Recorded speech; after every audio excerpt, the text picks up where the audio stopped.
Et on y va, j'espère que vous avez essayé le tout vraiment, pour le coup là c'était vraiment d'essayer de mettre les mains dans le cambouis et de commencer à coder. Donc on va venir dans le dossier ici, on va faire la première chose, créer une nouvelle page nommée service HTML dans le même dossier. Donc je viens ici, oups, alors j'étais dans le dossier ici, je fais service.html. Ok.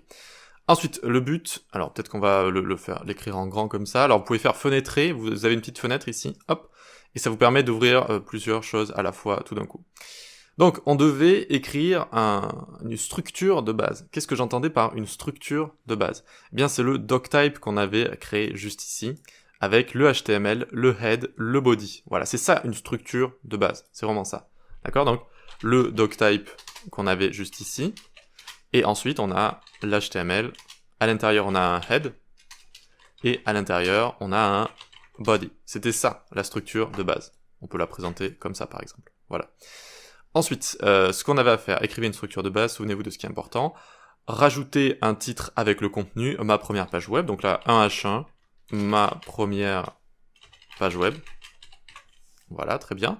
Ensuite, je devais coder un bloc de commentaires avec écrit page d'accueil. Donc contrôle cassé, ou alors à la main, chevron, point d'exclamation, tiré, et là j'écris donc page d'accueil par exemple.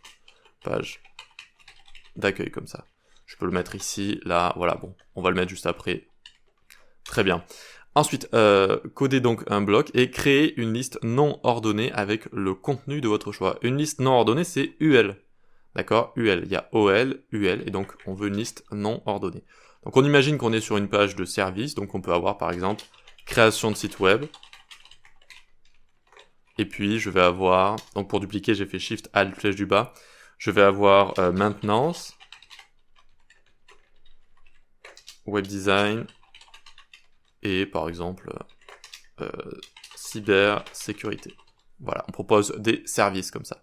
Et voilà, c'était tout pour le premier exercice qu'on avait ici, le premier exercice. Donc ici, c'est bien, on est content avec notre page web, notre structure de base.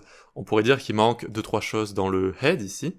Voilà, un développeur confirmé dirait qu'il manque un attribut title, par exemple un élément title, les balises meta description, etc. Et c'est ce qu'on va voir dans les prochains chapitres. En fait, dans le head qu'on a juste ici, il y a toutes les parties métadonnées qui vont aider notamment les navigateurs à bien positionner notre page web sur les résultats de recherche, d'accord, ce qu'on appelle des SERP, ce sont les résultats de recherche de Google et des autres moteurs de recherche. Voilà, très bien, on va pouvoir passer au chapitre suivant et on continue notre découverte de tout ça. À tout de suite.